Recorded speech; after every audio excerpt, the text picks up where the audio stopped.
আসসালামু আলাইকুম ছোট্ট বন্ধুরা, স্বাগতম তোমাদের প্রিয় চ্যানেলে মিল্কিজ মেসেজে। আজকে শোনাবো এক মজার গল্প। ছিল এক ছোট্ট মেয়ে, তার নাম ছিল হাফসা। হাফসা খুব ভালো মেয়ে ছিল, সব সময় নামাজ পড়তো, কোরআন পড়তো, মা বাবার কথা শুনতো। একদিন স্কুল থেকে ফিরে সে খুব ক্লান্ত ছিল। মা বললেন, হাফসা, নামাজ পড়ে নিও। কিন্তু সে বলল, একটু পরে পড়ব। কিন্তু সে ঘুমিয়ে গেল।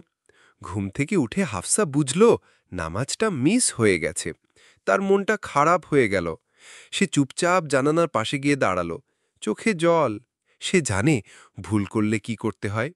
সে উজু করে নামাজ পড়ল, তারপর জানালার পাশে দাঁড়িয়ে হাত তুলল আর বলল, আস্তাগফিরুল্লাহাল আযীমাল্লাযী লা ইলাহা ইল্লা হুয়াল হাইয়ুল কাইয়্যুম ওয়া আতুবু ইলাইহি।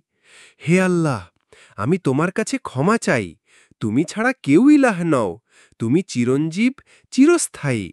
আমি তোমার কাছেই ফিরে আসি।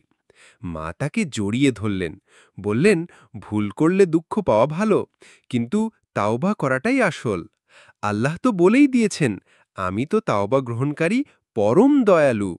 তাই আমরা মুখস্থ করব এই দোয়াটা। আর আল্লাহর কাছে ক্ষমা চাইতে কখনো দেরি করা যাবে না। তোমার মনে কি কোনো ভুল আছে যেটা আজ আল্লাহকে বলে ফেলবে? চলো, হাত তুলেই দোয়া করি। তাহলে বন্ধুরা, মিল্কিজ মেসেজের সাথেই থাকো আর গল্প শুনতে থাকো। আল্লাহ হাফিজ।